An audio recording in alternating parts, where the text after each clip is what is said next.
માં અલગ અલગ આઉટસોર્સિંગ સંસ્થાઓમાં કામ કરતા કર્મચારીઓના લઘુત્તમ વેતન મુદ્દે આજે જિગ્નેશ મેવાણી ગૃહમાં વરસ્યા હતા, જેમાં સરકારી કચેરીઓમાં ખાનગી જગ્યાઓ પર લઘુત્તમ વેતન જે કર્મચારીઓને ચૂકવવું જોઈએ તે પ્રકારનું લઘુત્તમ વેતન ચૂકવવામાં આવતું નથી. તે પ્રકારને લઈને જિગ્નેશ મેવાણીએ પોતાનો આક્રોશ સરકાર સામે ઠાલવ્યો હતો.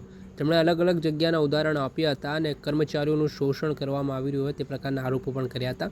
આજે શ્રમ અને રોજગાર બજેટ ઉપર ચર્ચા થઈ હતી, જેમાં સીએમઓ, વિધાનસભા અને સચિવાલયના સમગ્ર ગુજરાતની કચેરીમાં લઘુત્તમ વેતન ચૂકવાતું નથી તે પ્રકારના આરોપો વડગામના કોંગ્રેસના ધારાસભ્ય જિગ્નેશ મેવાણીએ લગાવ્યા છે. તેમણે કહ્યું છે કે 2017માં જ્યારે પહેલી વખત તેઓ એમએલએ બન્યા, બાદમાં તેઓ એમએલએ ક્વાર્ટર અને સચિવાલયમાં પણ લઘુત્તમ વેતન નથી મળતું. 476 લઘુત્તમ વેતન શુગર ફેક્ટરીના કામદારોને નથી ચૂકવાતું. અડાલતના ઈંટોના ભઠ્ઠા પર કામ કરતા કામદારોને ચૂકવાતો ન હોવાની વાત કરી છે. તેમણે જે ખાનગી સંસ્થાઓ હોય, સરકારી કચેરીઓ હોય, ત્યાં કામ કરતા જે કર્મચારીઓ છે તેમની સાથે અન્યાય થતું હોય છે, તેમનું શોષણ થઈ રહ્યું છે, તે ત્યાં સુધીના આરોપો લગાવે છે. આ મામલે શું કહી રહ્યા છે જિગ્નેશ મેવાણી તે સાંભળી લો. આજે શ્રમ અને રોજગાર વિભાગની બજેટ હતી.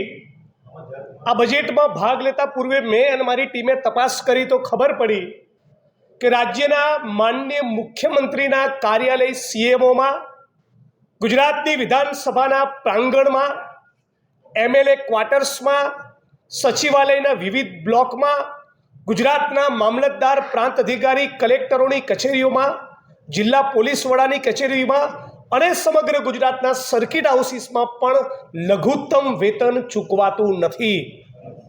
મહેસાણાની તો ડિસ્ટ્રિક્ટ કોર્ટમાં, ન્યાયાલયના પ્રાંગણમાં પણ આઉટસોર્સિંગના કોન્ટ્રાક્ટના કર્મચારીઓને લઘુત્તમ વેતન મળતું નથી.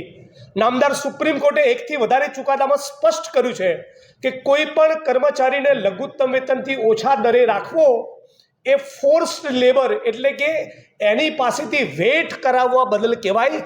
એના બંધારણીય અને માનવ અધિકારોનું હનન છે.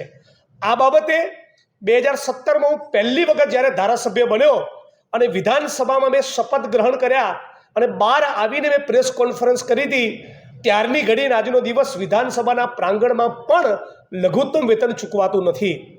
એમએલએ ક્વાર્ટર્સની બહેનો સાથે સવારે વાત થઈ કે અમે લઘુત્તમ વેતનની, સેલરી સ્લીપની કે રજાની માગણી કરીએ તો આઉટસોર્સિંગની એજન્સી અને કંપનીવાળા અમને તગડી મૂકવાની, નોકરીમાંથી કાઢી મૂકવાની ધમકી આપે છે. સાથોસાથ લઘુત્તમ વેતનનો પ્રશ્ન શેરડી કામદારોને બહુ મોટા પાયે સ્પર્શે છે. ગુજરાતમાં અંદાજે 2 લાખ જેટલા શેરડી કામદારો વર્ષમાં 5 થી 6 મહિના કામ કરતા હોય છે. રાજ્ય સરકારે નક્કી કરેલું એમનું લઘુત્તમ વેતન 476 રૂપિયા છે. આ સરકારના 476 રૂપિયાના લઘુત્તમ વેતન ચૂકવવાના પરિપત્રની સામે સુગર મિલના માલિકોએ નવો પરિપત્ર કર્યો અને લેખિતમાં કહે છે કે અમે ફક્ત 375 ચૂકવીશું.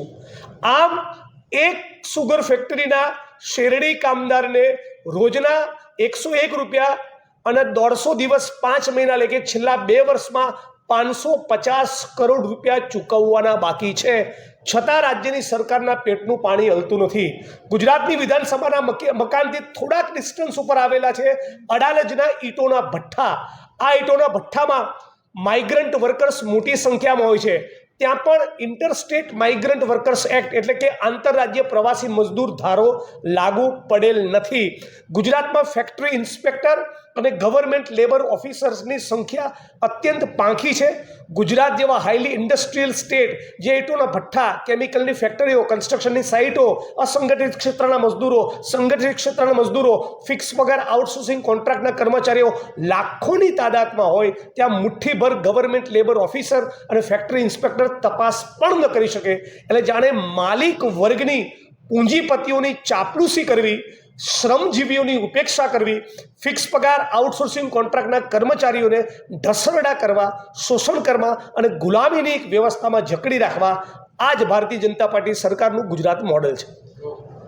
કોંગ્રેસના વડગામના ધારાસભ્ય જિગ્નેશ મેવાણી તેમણે અહીંયા સુધી ન અટક્યા, સીએમઓ, વિધાનસભા, સચિવાલય સુધી કામ કરતા ત્યાં અલગ અલગ કર્મચારીઓ છે તેમનું પણ શોષણ થતું હોય તે પ્રકારની વાત કરી છે, જેના જ કારણે રાજકારણ ગરમાયું છે અને એક પ્રકારના સવાલ ઉઠી રહ્યા છે. એક તરફ સુપ્રીમ કોર્ટ દ્વારા કર્મચારીઓના લઘુત્તમ વેતનને લઈને કડક નિર્દેશો કર્યા છે, છતાં પણ સરકારી તંત્ર છે કે પછી ખાનગી સંસ્થાઓ છે તે સુપ્રીમ કોર્ટના ચુકાદાને પણ ઘોડીને પી ગઈ હોય તેવી સ્થિતિનું નિર્માણ પણ જોવા મળી રહ્યું છે.